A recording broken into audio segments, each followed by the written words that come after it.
CM Sukhvinder Singh Sukhu का बयान। Budget सत्र में विपक्ष की कई बातें सुनी। सत्र के दौरान कई बिल पास किए गए हैं। आने वाले समय में प्रदेश में होंगे कई सुधार। आर्थिक दृष्टि से मजबूत हो रहा है हिमाचल। बजट सत्र में विपक्ष की कई बातें सुनी। सीएम सुक्खू का बयान निकल के सामने आया। सत्र के दौरान कई बिल पास किए गए हैं। भविष्य में आर्थिक दृष्टि से हिमाचल मजबूत हो रहा है। जो बजट का सत्र था उसका समापन हुआ है और मैं निश्चित तौर पर कह सकता हूं कि हम लोगों ने विपक्ष की बातों को भी सुना।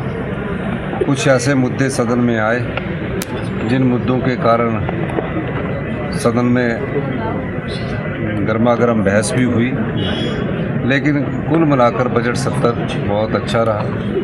कई बिल पास किए गए और मैं ये भी कह सकता हूँ कि आने वाले समय में हमारे प्रदेश में जो भी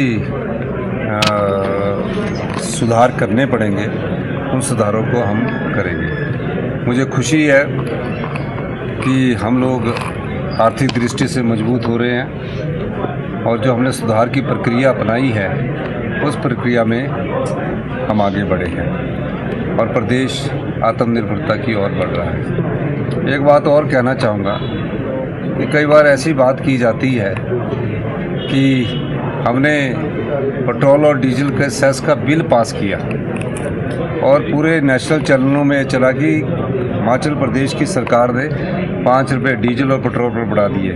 बड़े दुख की बात है कि नेशनल चैनल इस प्रकार की न्यूज़ चलाते हैं और वो पता भी नहीं करते कि बिल पास किया गया है।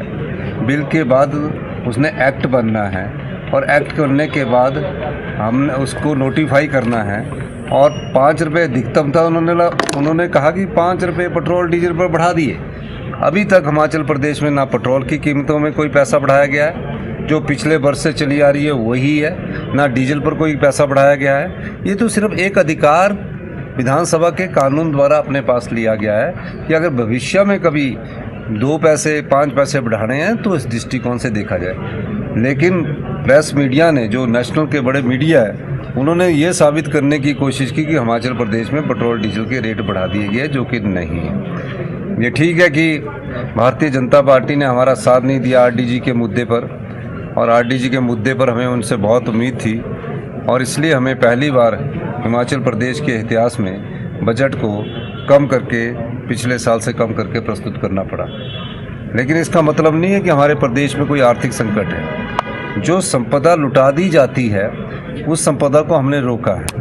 आरडीजी तो पिछले वर्ष भी 3200 करोड़ रह गई थी 6200 करोड़ रुपए से, लेकिन हम प्रदेश की अर्थव्यवस्था को सुचारू रूप से चलाने के लिए व्यवस्था परिवर्तन कर रहे हैं और ये व्यवस्था परिवर्तन का ही परिणाम है कि आने वाले समय में बहुत तेज़ी से प्रदेश का विकास भी होगा और बहुत तेज़ी से हम हिमाचल प्रदेश को आत्मनिर्भरता की दिशा में आगे कदम बढ़ाएंगे।